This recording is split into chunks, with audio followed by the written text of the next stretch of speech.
tell me that I'm never. Halo semua, salam sejahtera Malaysia. Selamat datang ke channel Fels Lifestyle. Ini satu kejutan kepada Kerajaan Perpaduan, kepada Kabinet Kerajaan Perpaduan. Disebut satu menteri di dalam kerajaan disaman. Persoalannya, kenapa menteri ini disaman? Yaitu Rafizi Ramli. Kenapa Rafizi disaman dan berapa Rafizi Ramli disaman? Adakah sehingga berjuta-juta ataupun sehingga berbilion? Menjadi persoalannya.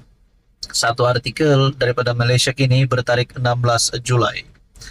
Isu LCS, wanita failkan saman, tuntut Rafizi mohon maaf. Kalau benarlah Rafizi bersalah dalam hal ini sehingga seorang wanita memfailkan saman terhadap Menteri Ekonomi ini, adakah Rafizi berisiko untuk dipecat ataupun berisiko untuk dikenakan tindakan undang-undang? Seorang wanita memfailkan saman terhadap Menteri Ekonomi Rafizi Ramli bagi menuntut permohonan maaf secara terbuka berhubung dakwaan bahawa wanita berkenaan ialah isteri kepada bekas menteri yang dikaitkan dengan isu kapal tempur pesisir ataupun LCS. Bagaimanapun, Rafizi bergantung kepada pembelaan justifikasi, bersedia membuktikan kenyataan di mahkamah. Perlindungan bersyarat dan ulasan yang saksama terhadap saman fitnah yang difailkan oleh Zainab Muhammad Saleh. Saman sivil itu dikemukakan untuk pengurusan kes di Mahkamah Tinggi KL pagi ini. Perbicaraan penuh ditetapkan dari 30 Mac hingga 1 April 2026. Zainab menyaman Rafizi atas dakwaan bahawa dia ialah isteri kepada Abdul Latif Ahmad, bekas menteri di Jabatan Perdana Menteri, yang menjadi sasaran Rafizi dalam beberapa siri catatan dalam talian mengenai isu LCS pada 2022. Plaintiff menolak dakwaan itu sebagai tidak benar, memohon perintah mahkamah untuk memaksa Rafizi membuat permohonan maaf secara terbuka di beberapa akhbar dan platform media sosial. Dia juga memohon beberapa relief lain, antaranya injunksi bagi menghalang Rafizi daripada terus mengeluarkan kenyataan yang didakwa berunsur fitnah dan ganti rugi am, teruk dan teladan yang tidak dinyatakan jumlahnya. Pada Ogos 2022, Rafizi mendakwa Latif terlibat dalam skandal LCS melalui 2 syarikat luar pesisir yang didakwa dikawal oleh Zainab.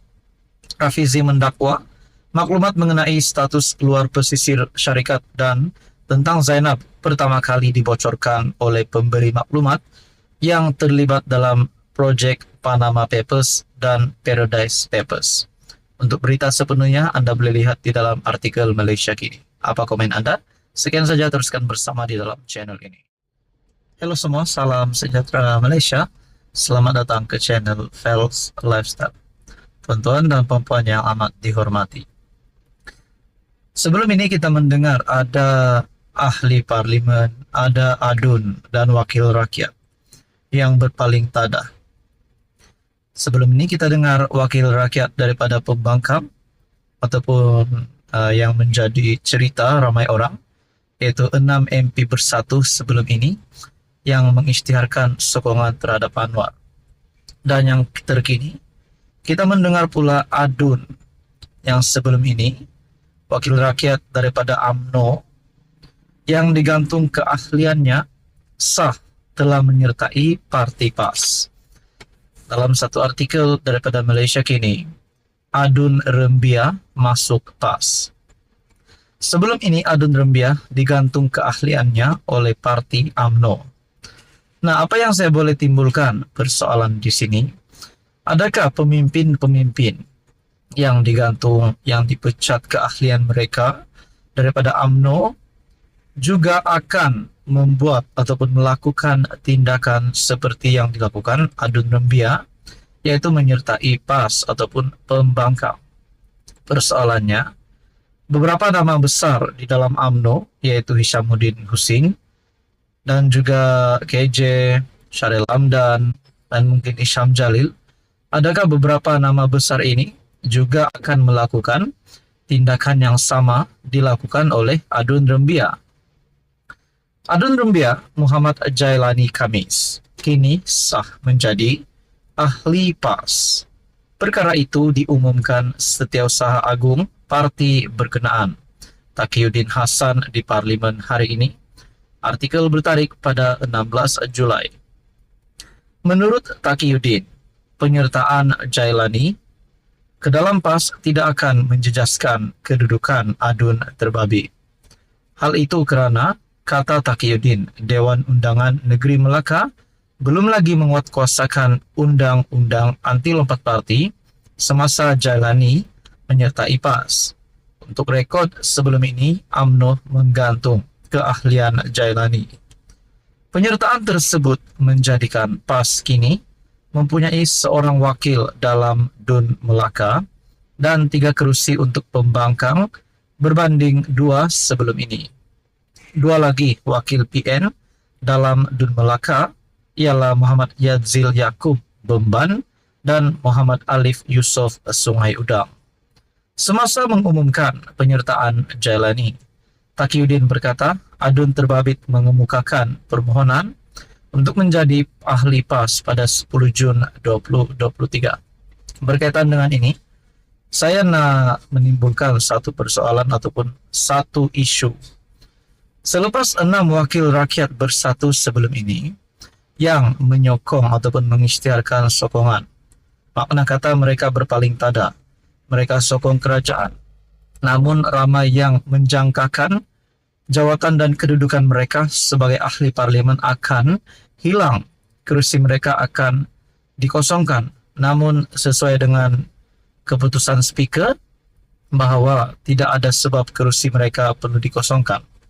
Ada yang cakap kursi mereka tidak dikosongkan kerana mereka bukan lompat parti ataupun letak jawatan, melainkan mereka dipecat keahlian mereka di dalam parti persatu. Nah, persoalan seterusnya, adakah selepas ini wakil rakyat daripada kerajaan pula bebas untuk menyatakan sokongan terhadap mana-mana parti, terutamanya kepada pembangkang? Kalau benar ada wakil rakyat daripada kerajaan ingin menyatakan sokongan terhadap pembangkang, adakah perkara ini tidak mustahil untuk berlaku? Dan kalau benar berlaku, apakah yang akan terjadi kepada kerajaan perpaduan? Kalau sikit saja wakil rakyat yang menyatakan sokongan terhadap pembangkang dan tidak menjejaskan sokongan ahli parlimen terhadap Anwar, kita boleh katakan kerajaan PHBN tetap berdiri teguh. Namun kalau ramai wakil rakyat daripada kerajaan yang menyatakan sokongan terhadap pembangkang, yang menarik sokongan terhadap Anwar Ibrahim, adakah kejatuhan terhadap kerajaan boleh berlaku? Nah, semua ini menimbulkan banyak persoalan. Jadi, tuan-tuan dan puan, apa komen Anda berkaitan dengan isu ini?